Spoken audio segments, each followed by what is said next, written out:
ছেলেদের সব থেকে প্রিয় জিনিস এমনকি শখের জিনিস হলো তার বাইক।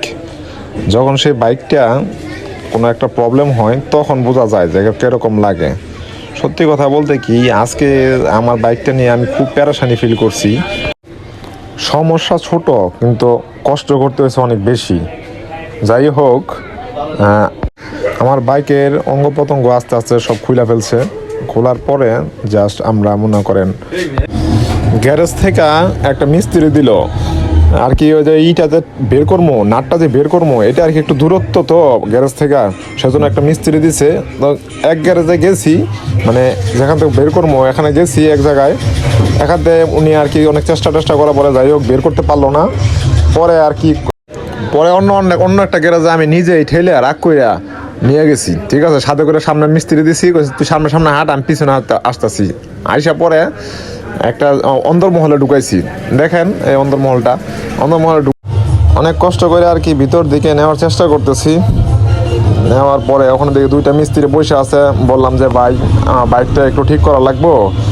বলো ভাই কি ঠিক করবেন? আমি বলছি ভাই সাধারণ একটা নাট বাইর করতে হইব। একটা দোকানে গেছিলাম আর কি, ওদের কাছে বাইকটা বুঝাই দিলাম।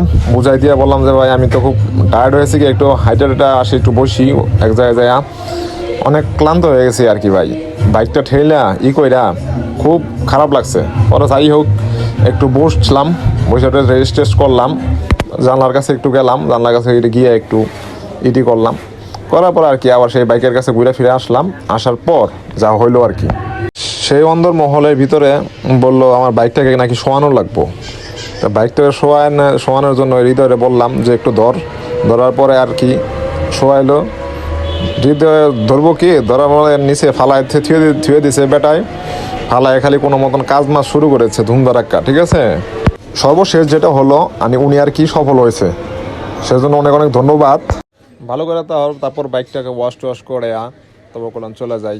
কি করবো আর, ওয়াশ করে মনটাকে একটু শান্তি পাইলাম। বাইকটা যাই হোক অনেক কষ্টের পরে স্ট্যান্ডটা ঠিক করতে পারছে, এটাই অনেক কিছু। আপনাদের ভিডিওটা কেমন লাগছে অবশ্যই কমেন্টে সবাই জানাবেন, পারলে শেয়ার করে দিবেন ইনশাল্লাহ। ধন্যবাদ সবাইকে, ভালো থাকবেন সবাই।